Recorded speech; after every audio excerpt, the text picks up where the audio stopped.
Hello friends, welcome to Gyan for Media and I am Dr. Kritika.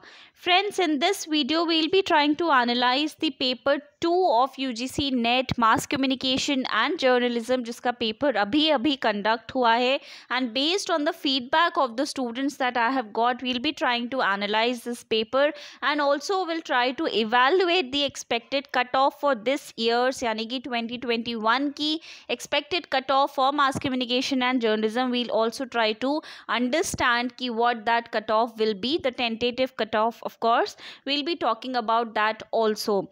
So before we proceed, please do like the video, also do subscribe to Gyan for Media for all the updates related to UGC NET examination as well as the preparatory tutorials for mass communication as a subject. So we keep putting that on our channel, so for the updates please do subscribe it. Don't forget to press the bell icon which is given on the right hand side of your screen.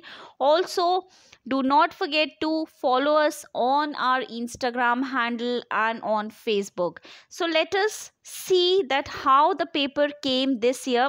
तो ये एक tentative analysis है based on the feedback. As I told you कि इस paper मिलता नहीं है, तो जो भी स्टूडेंट्स का फीडबैक है, किस तरह के क्वेश्चंस आए हैं, हम उसको समझने की एक बार कोशिश करते हैं. तो पिछले कुछ सालों की तरह इस साल भी एडवर्टाइजिंग एंड पब्लिक रिलेशन से मेजॉरिटी क्वेश्चंस आए. ऑल्दो अगर आपने मेरे पिछले वीडियोस देखे हों जहाँ पे हमने यूजीसी नेट के पैटर्न को एनालाइज करने की कोशिश की है, तो वहाँ पे हमने ये समझा है कि जो आपके 10 यूनिट होते हैं उन सभी में से 10-10 क्वेश्चंस पेपर 2 में पूछे जाते हैं, चाहे वो क्रोनोलॉजिकल ऑर्डर के हों, चाहे वो मैचिंग के हों, चाहे असर्शन के हों या फैक्चुअल क्वेश्चंस हों. तो उन सभी का वेटेज ऑलमोस्ट इक्वल रहता है. लेकिन हाँ, कई बार ऐसा होता है कि कुछ एक्स्ट्रा क्वेश्चंस जो हैं किसी एक पर्टिकुलर टॉपिक में से पूछ लिए जाते हैं. तो इस बार एडवर्टाइजिंग एंड पब्लिक रिलेशन के काफ़ी क्वेश्चंस थे. Research methodology is always a very very important topic when you prepare for your net examination, क्योंकि ये पेपर 1 का भी पार्ट होता है और पेपर 2 का भी पार्ट होता है. तो सॉलिड इससे 15 से 20 क्वेश्चन एडवर्टाइजिंग के रिसर्च के आपसे पूछे जाते हैं. सो इस बार भी रिसर्च मेथडोलॉजी का वेटेज अच्छा रहा. कम्युनिकेशन एंड थ्योरीज के भी क्वेश्चंस पूछे गए और इसके साथ ही साथ सिनेमा स्टडीज़ के मैचिंग में और कुछ फैक्चुअल क्वेश्चन, जैसे कि फलानी फिल्म दे दी तो उसका डायरेक्टर कौन है, you have to tell. So all those factual questions from cinema, matching and chronological questions were also asked from cinema. कुछ क्वेश्चंस करंट अफेयर्स पे बेस्ड थे जो रिसेंटली अभी गतिविधियां हुई. Because mass communication and journalism का पेपर है तो ऑब्वियसली एक्सपेक्ट किया जाता है कि स्टूडेंट को कुछ करंट अफेयर्स की नॉलेज भी हो. So current affairs was also given weightage in the paper.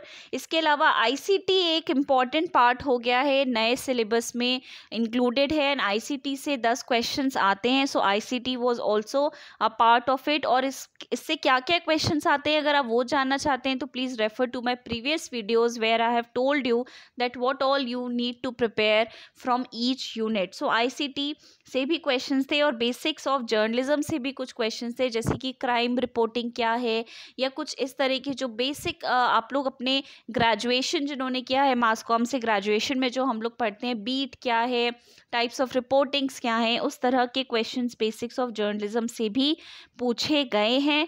और हमेशा कई बार ऐसा देखा गया है कि एडवर्टाइजिंग और रिसर्च को काफ़ी ज़्यादा पेपर में वेटेज मिलता है और कुछ क्वेश्चंस जो असर्शन में स्पेशली एडवर्टाइजिंग और पब्लिक रिलेशन से पूछ लिए जाते हैं जो स्टूडेंट्स कंफ्यूज हो जाते हैं जिसको लेकर की.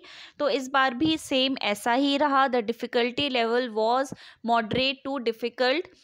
लेकिन पेपर इजी बिल्कुल भी नहीं था स्टूडेंट्स के लिए. और सिंस ये ऑनलाइन मोड है, कोविड पैंडमिक है, तो इस बार जो है थोड़ा सा फुटफॉल भी शायद कम रहा स्टूडेंट्स का. बट वी cannot really जज कि और अराउंड द कंट्री कैसा रहा होगा, वो तो जब रिजल्ट आएगा उससे ही हमें पता चलेगा. लेकिन ओवरऑल जो है पेपर का difficulty level was moderate too difficult. It was not a easy paper, not at all.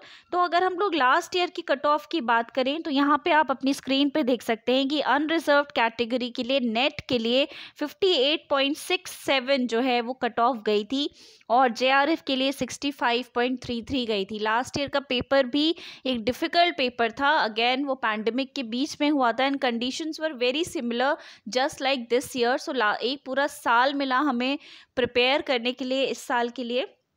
And last year भी बहुत स्पेकुलेशन थे कि एग्ज़ाम कब होगा, नहीं होगा, पोस्टपोन होगा, कौन सी साइकिल में होगा, एटसेट्रा एटसेट्रा।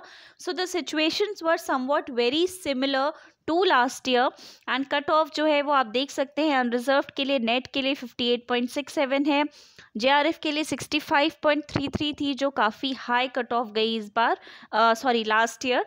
और बाकी कैटेगरीज की कट ऑफ्स भी यहाँ पे हाईलाइटेड हैं, सो यू कैन सी कि what the cut offs were last year. अब इस साल की अगर कट ऑफ की हम बात करें तो मुझे लगता है कि अनरिजर्व्ड के लिए जेआरएफ के लिए 62 से 67% तक कट ऑफ जाएगी जेआरएफ के लिए, और नेट के लिए 55 से 60 के बीच में फ्लोट करेगी नेट की कट ऑफ इस साल, क्योंकि again situations were similar and paper was not easy. So इतनी कट ऑफ यहाँ पे जा सकती है, यानी कि इतना परसेंट आपको स्कोर करना पड़ेगा अगर आप चाहते हैं कि आपका नेट या फिर जेआरएफ इस साल क्लियर हो जाए। सो बाकी एग्जैक्टली क्या क्या क्वेश्चंस थे, क्या क्वेश्चन पेपर था, वो तो हमें तभी पता चलेगा जब पेपर आउट हो जाएगा, यानी कि जब पेपर एनटी अपनी वेबसाइट पर रिलीज करेगा with the answer key. Only then we can clearly see that what are the answers to those questions. And ये एक ओवरव्यू था जो एग्जाम कल हुआ है मास कम्युनिकेशन का। It will give you an idea about the how the paper was and what the expected cut off is. तो यही हमने इस वीडियो में सॉरी समझाने की कोशिश की है अपने स्टूडेंट्स को, जिनको लगता है कि वो इस साल क्लियर कर लेंगे नेट या फिर जेआरएफ, उनके लिए वेल एंड गुड। जिनको लग रहा है कि उनका थोड़ा सा पेपर बहुत अच्छा नहीं हुआ है, so obviously they should start preparing from now onwards, because we never know next जो साइकिल है वो जून में ही पेपर हो सकता है अगर पैंडमिक की सिचुएशंस ठीक रही तो। So this is all for today friends. इसी तरह के अपडेट्स और आगे हम लोग क्वेश्चंस डिस्कस करेंगे, जैसे जैसे मेरे पास क्वेश्चंस आते जाएंगे I will be making videos on that उसके आंसर्स के साथ, और हम कोशिश करेंगे कि हम जल्दी ही उस वीडियो को आपके लिए लेकर के आएँ। और जैसे ही पेपर आउट होता है, यानी कि क्वेश्चन पेपर जैसे ही एनटीए रिलीज़ करता है, हम लोग उसको डिस्कस करेंगे। To know about all those things you have to subscribe to Gyan for media and also stay tuned to it by pressing on the bell icon which is given on the right hand side of your screen. Also, please do follow us on our social media handles on Facebook and Instagram.